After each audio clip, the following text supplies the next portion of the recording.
मराठा समाजाला 2-2 आरक्षण कशी असा प्रश्न विचारल्यामुळे राज्य सरकारला आता न्यायालयाला उत्तर द्यावं लागणार आहे आणि तिथं उत्तर देताना त्यांना एस-सी-बी-सीचं आरक्षणाचं समर्थन करताना कुणबी प्रमाणपत्र हैदराबाद गॅजेटच्या आधारे त्यानंतर सातारा गॅजेटच्या आधारे दिली जात आहे, त्या बाबतीतही आपलं म्हणणं सादर करावं लागणार आहे। एकाच वेळी सरकारला न्यायालयात आपली भूमिका मांडायची आहे, दुसऱ्या बाजूला मराठा समाजाला कुणबी प्रमाणपत्र दिले नाही तर काय होतं याचा त्यांना अंदाज आल्यामुळं मराठा समाजाला त्यांनी असं सांगितलं आहे की शक्य तितक्या जास्तीत जास्त लोकांना आम्ही कुणबींचे प्रमाणपत्र देणार आहोत। आणि ओबीसी समाजाच्या संघटनाला सरकारने असं सांगितलेलं आहे की मराठा समाजाला जी कुणबी प्रमाणपत्र दिली जात आहेत ती सरसकट दिली जात नाही, ती फार कमी दिली जातील आणि ज्यांच्याकडे पुरावे आहेत अशाच लोकांना दिली जाणार आहेत। त्यामुळे या पुढच्या काळातही सरकारला 3 ठिकाणी 3 तोंडांनी आपली सगळी बाजू मांडावी लागणार आहे, हे स्पष्ट झालेलं आहे। त्यामुळे सरकार खरंच 3 तोंडी झालं आहे का हे आपण समजून घेणार आहोत। नमस्कार, न्यूज यात्रामध्ये आपलं स्वागत। आपण आज एकच मुद्दा चर्चेला घेणार आहोत, तो म्हणजे काल मुंबई उच्च न्यायालयामध्ये सरकारला अशी विचारणा करण्यात आली की मराठा समाजाला जी 2 आरक्षणं आपण देत आहात तर ती 2 आरक्षण ठेवायची का तुम्हाला एकच आरक्षण द्यायचं, त्या बाबतीत सरकारने आपलं म्हणणं सादर करावं।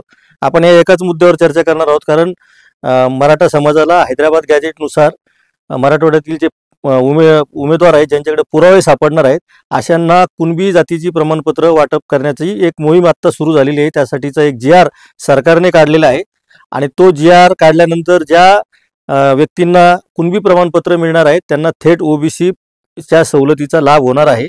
आणि त्या पार्श्वभूमीवर काल मुंबई उच्च न्यायालयात झालेल्या सुनावणीच्या दरम्यान सरकारला आता हे उत्तर द्यायचं आहे। आपण आता या एकाच मुद्द्यावर चर्चा करणार आहोत, कारण आरक्षणाचे अनेक पैलू आहेत।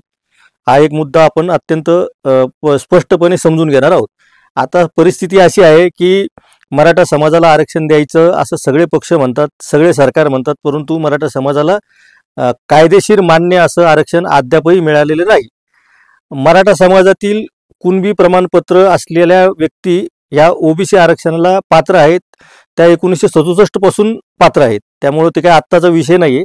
पण अशा काही व्यक्ती अजूनही आहेत पण त्यांच्याकडे पुरावे नाहीत, तर त्यांना पुराव्या देण्यासंदर्भामध्ये सरकारने एक पाऊल उचललं आणि त्यानुसार सरकार असं म्हणतंय की सरसकट मराठ्यांना आम्ही आरक्षण देत नाही, तर ज्यांना खरोखर कुणबी प्रमाणपत्र मिळत आहे अशाच लोकांना आम्ही हे आरक्षण देत आहोत, ही सरकारची भूमिका आहे। त्यामुळं कुणबी प्रमाणपत्राच्या बाबतीत पण सरकारचं असं म्हणणं आहे की मराठा समाजाला आरक्षण दिलेलं नाही। त्यामुळे न्यायालय काय निर्णय घेईल, सरकार काय बाजू मांडेल हा नंतरचा विषय। त्यामुळं कुणबीच्या आधारे जे आत्ता आरक्षण मिळणार आहे तर ते काही मराठा समाजाला ओबीसी मध्ये समावेश करून दिलेलं आरक्षण नाही, तर ज्यांच्याकडे कुणबी प्रमाणपत्र आहे त्यांना 1967 पासून जे आरक्षण मिळत आहे तेच 2025 मध्ये त्याच नियमानुसार मिळणार आहे, असं आता सध्या त्याचा अर्थ आहे। कायदे तज्ज्ञांचं पण आपण याच्यावर वेळोवेळी म्हणणं घेतच आहोत आणि या पुढच्या काळातही घेत राहू। आता दुसरा मुद्दा येतो तो ते 10% जे एस-सी-बी-सीचं आरक्षण दिलेलं आहे त्याचा, आणि एस-सी-बी-सीच्या पूर्वी ईडब्ल्यूएसचं जे आरक्षण होतं त्याविषयीचा। आता सरकारला एक स्पष्ट भूमिका घ्यावी लागणार आहे, तीही की एस-सी-बी-सीचं जे आरक्षण दिलेलं आहे ते कुठल्या आधारे दिलेलं आहे आणि त्याच्यावर सरकारला ते ठाम राहून न्यायालयामध्ये ते आरक्षण टिकवण्याची जबाबदारी ही सरकारची आहे।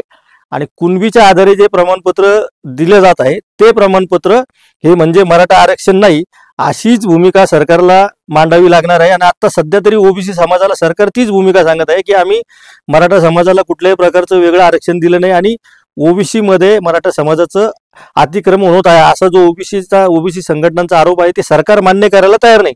त्यामुळे ओबीसी संघटनांना सरकारला हाही प्रश्न विचारायला पाहिजे की जे कुणबी प्रमाणपत्राचं वाटप केले जात आहे त्याची संख्या जर वाढली तर ओबीसी आरक्षणामध्ये येणाऱ्या मराठ्यांची संख्या किंवा कुणबींची संख्या, जी कुणबी म्हणा त्यांना, की ते मराठा संघटना हे मान्यच करायला तयार नाहीत की ते मराठा आहेत, ते कुणबी आहेत म्हणून आरक्षणात येत आहे, ही मराठा संघटनाची भूमिका आहे। त्यामुळे हा विषय आहे, तर सरकारला आता 2-3 गोष्टीला उत्तर द्यायचं आहे। एक, मुंबई उच्च न्यायालयामध्ये त्यांना आपलं म्हणणं सादर करायचं आहे आणि दुसरं ओबीसी संघटनांना त्यांचं म्हणणं सादर करायचं आहे। तिसऱ्या बाजूनं मराठा संघटनांचं सुद्धा त्यांना समाधान करावं लागणार आहे आणि याही उपर न्यायालयात काय होतं यावर न्यूज यात्राचं लक्ष असणारच आहे। त्यामुळे आपण पाहत राहा न्यूज यात्रा, कारण हे आहे आपलं चॅनल।